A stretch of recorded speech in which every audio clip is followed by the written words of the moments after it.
Welcome to Pan Dulce with the President. My name is Lizette Navarette, and I have the honor of serving as Woodland Community College's president. Let me tell you a little bit about Pan Dulce with the President. Pan Dulce, or sweet bread, is often paired with coffee, cafecito, and holds a significance within the Latino community, both emotionally, socially, and historically. It represents an opportunity to come together, to share stories, to have conversations, to talk about our aspirations. And that's exactly what we want to do here. Growing up, I often had pan dulce with my grandma, and we would often talk about our hopes and dreams for the future. And so I am beyond excited about our guest today. It is Superintendent Dr. Garth Lewis, who is an incredible leader that I'm excited for you to get to meet and hear more about. So Garth, thank you for being here and for an opportunity to chat and connect with you. You bet. Happy to be here. Thanks. So we get to work together on a lot of really important efforts.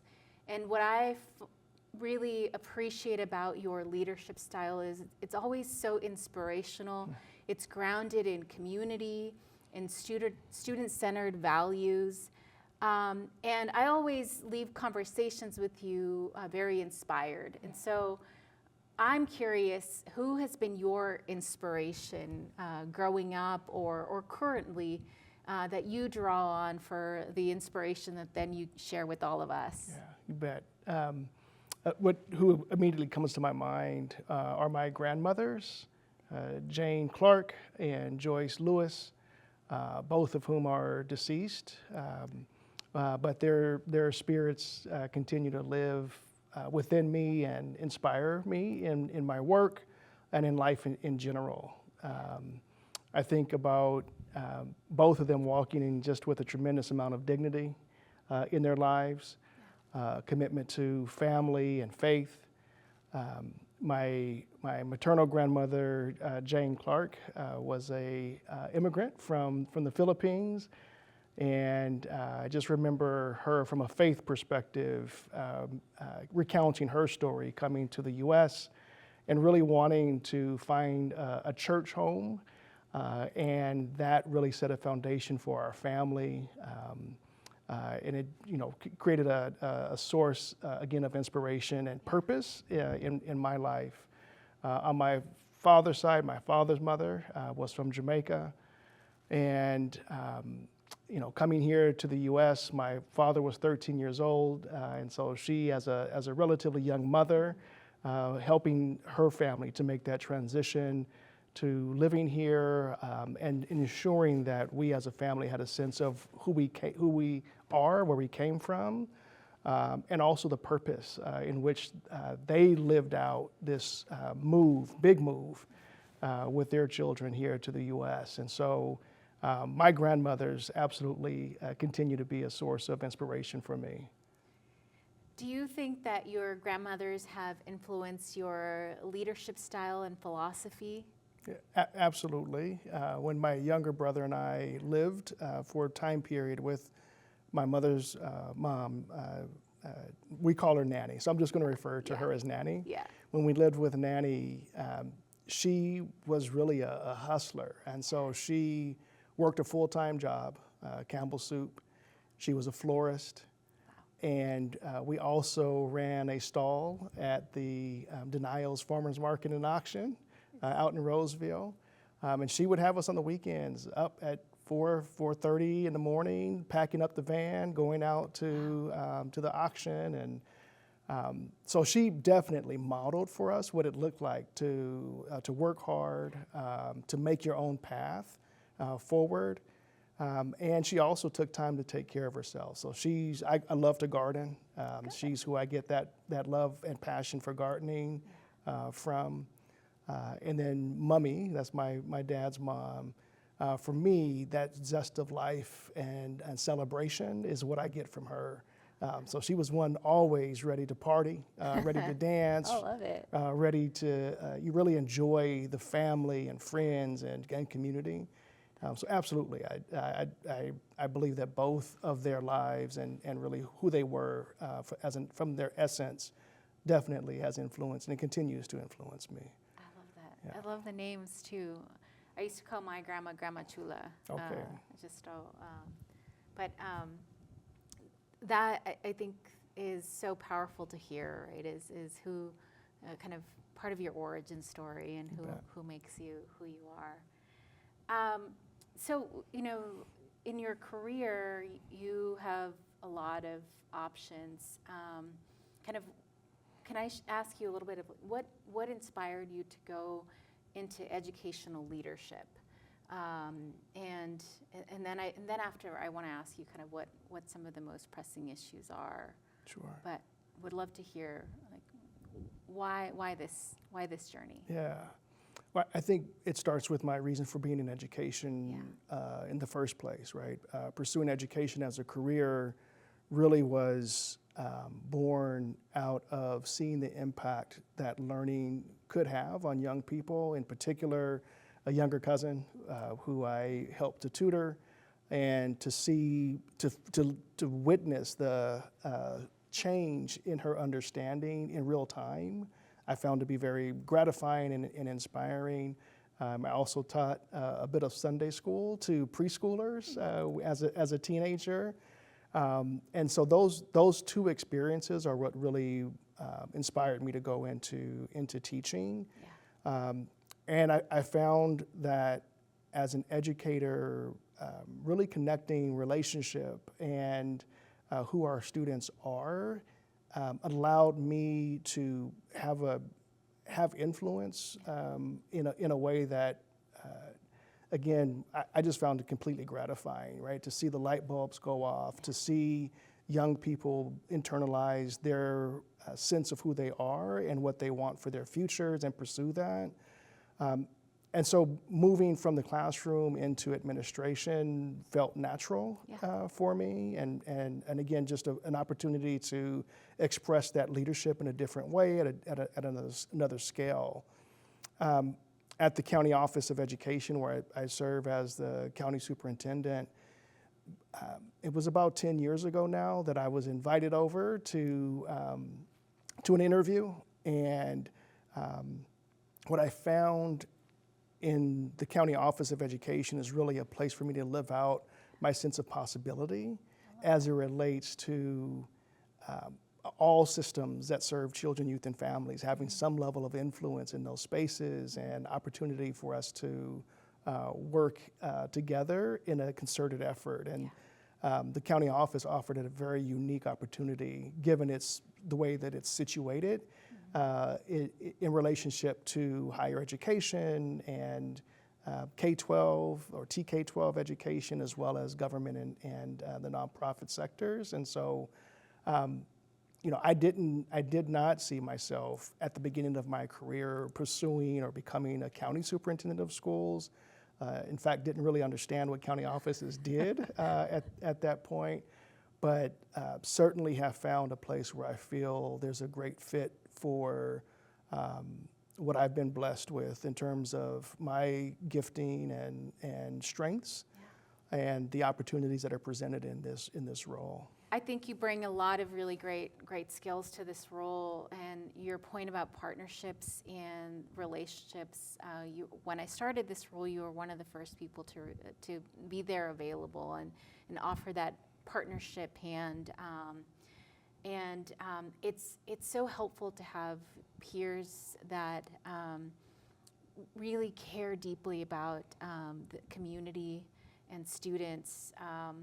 Because education is complex and it's changing. Absolutely. And so to that end, what would you say are the most pressing issues that education is facing right now? Yeah, I think for me, the most pressing issue is the threat of further divestment in education, particularly as it relates to some of our most vulnerable student populations and communities. Fundamentally, I believe that as educators, it is our role, responsibility to ensure that we understand sort of the cards that our students, our children, our youth are dealt, and to provide an educational experience that helps to recognize where they are, where they want to be, what the possibilities are, and to help close the gap between those, right? And so for me, fundamentally, equity is a value, is a core value. It must be part of the equation in terms of strategy, in terms of prioritization, and the manner in which we go about doing our work. And so to be currently in a situation where attending to equity potentially runs the risk of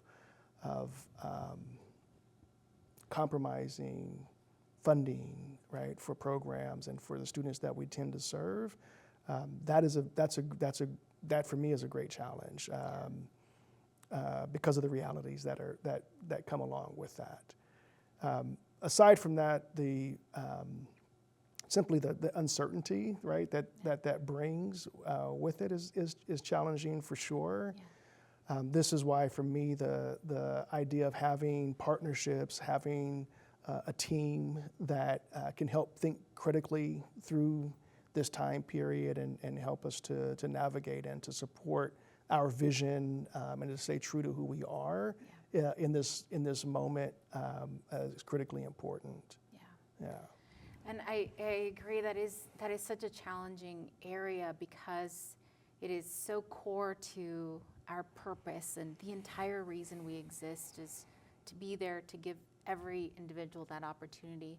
And in that comes understanding and being empathetic and working towards equity so that every student has a chance regardless of what circumstances they've been held or dealt in their early lives. That's right.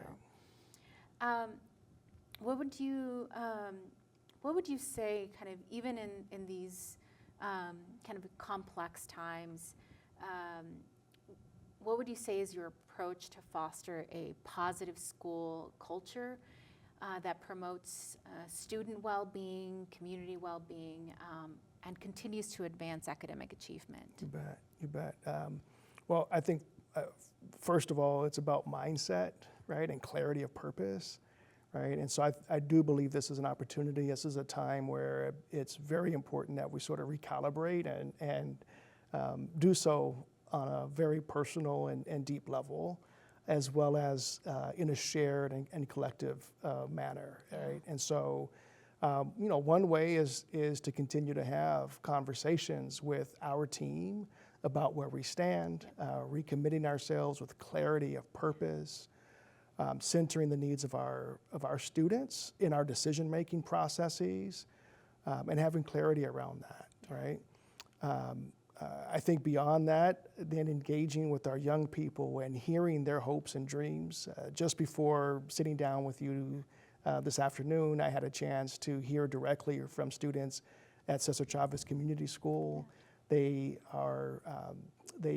participated in their presentations of learning, which essentially is their own personal recap of the semester, and just to see the young people expressing for themselves the impact of learning and the ways in which they have internalized a sense of agency for bringing forth a future that they see for themselves. So really continuing to engage with our young people, understand what their hopes and dreams are, that continues to fuel our purpose and again brings clarity in these complex times, right? It makes the decision making a lot easier. Yeah. That's so powerful. I mean, to be a student and then have the county superintendent there, listen to you and hear your perspective and really kind of take that back. That must mean a lot for them, and it speaks volumes to your leadership. I appreciate that.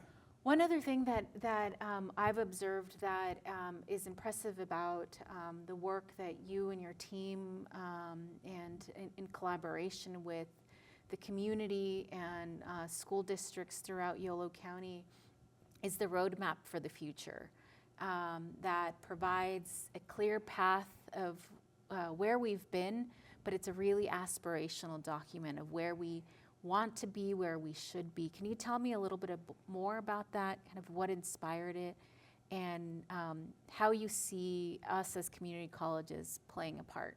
You bet. Yeah, thank you for that. This effort was really born out of the pandemic.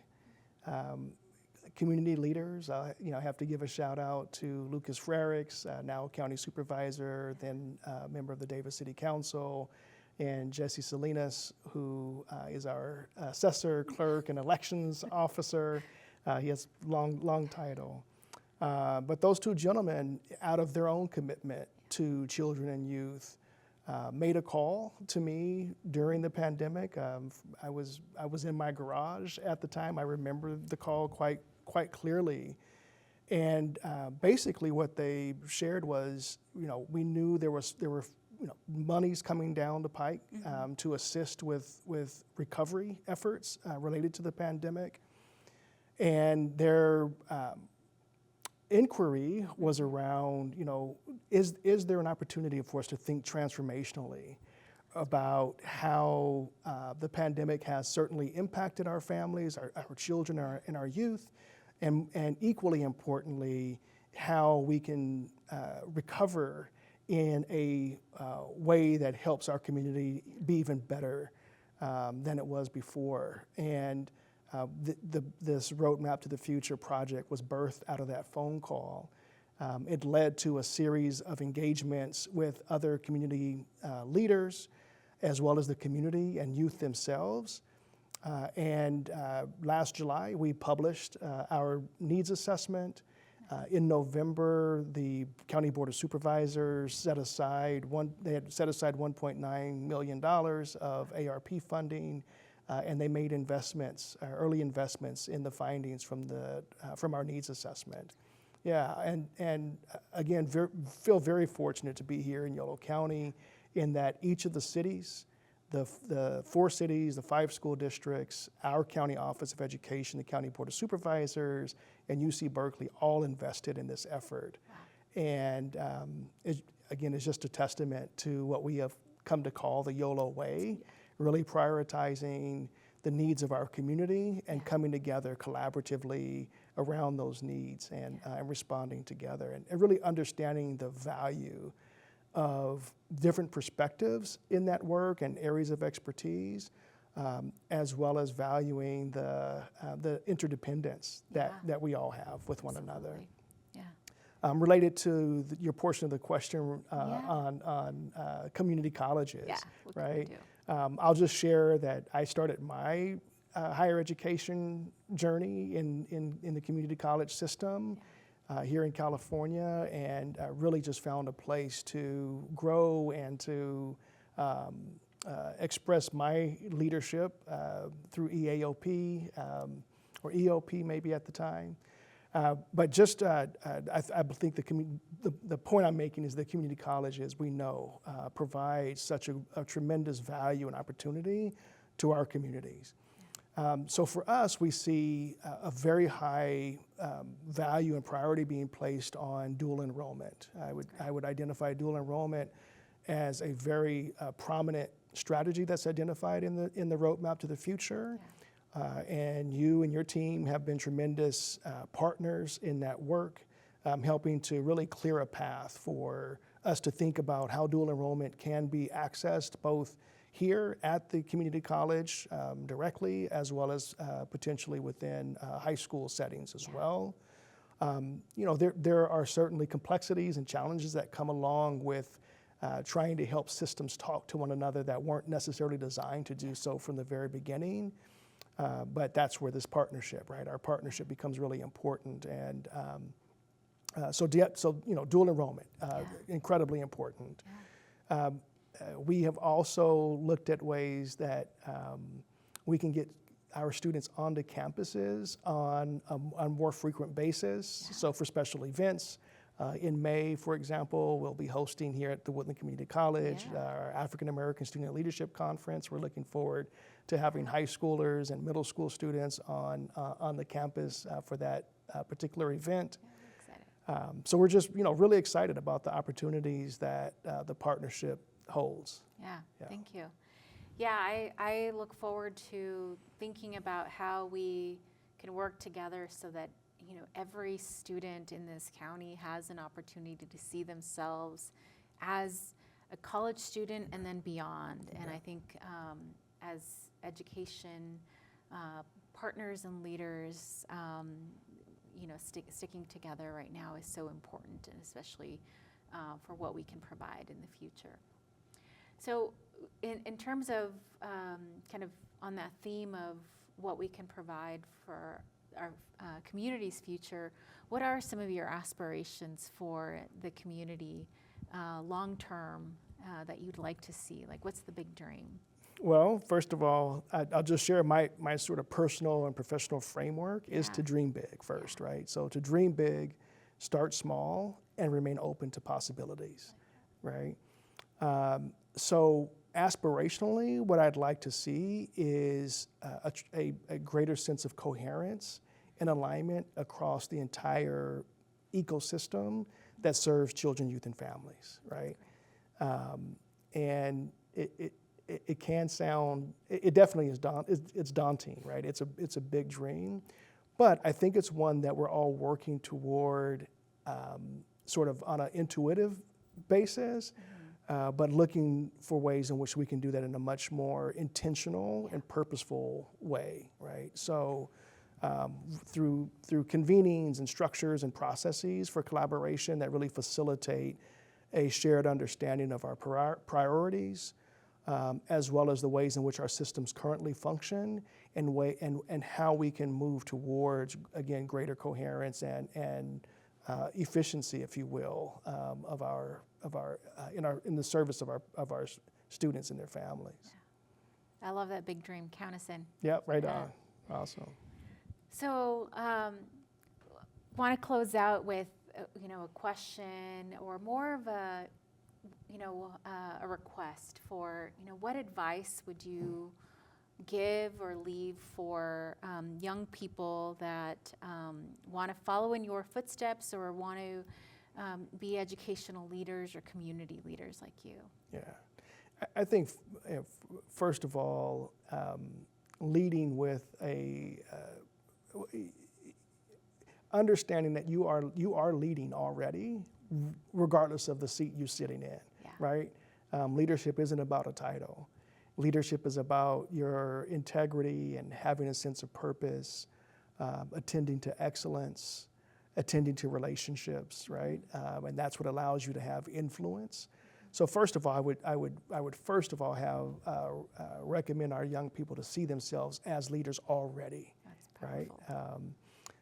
I would also just encourage them to think about and to refine the story they're telling to themselves. There's a book that has made an impression on my life, The Power of Story.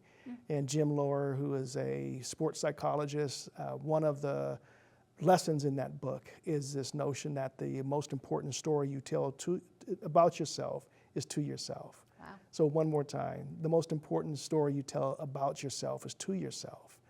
And so really understanding and refining that story that's playing over and over in our minds about ourselves and who we are and what our possibilities are, attending to that, I think, would be advice I would provide. I love that. Yeah. So remind me the book again one more The time. Power of Story. The Power of Story. All right. Yeah. Next one on my list then. Well, Garth, it has been such a pleasure and honor to have a conversation with you, and thank you for joining me. Likewise, yeah. I've loved learning about your foundation and what inspires you, but just also hearing the work that you are leading and how you're doing it with such great purpose. So thank you again for joining me. With that, thank you for tuning in, and let's enjoy some Pan Dulce from Casa del Pan here in Woodland. All right. All right. Thank you very much.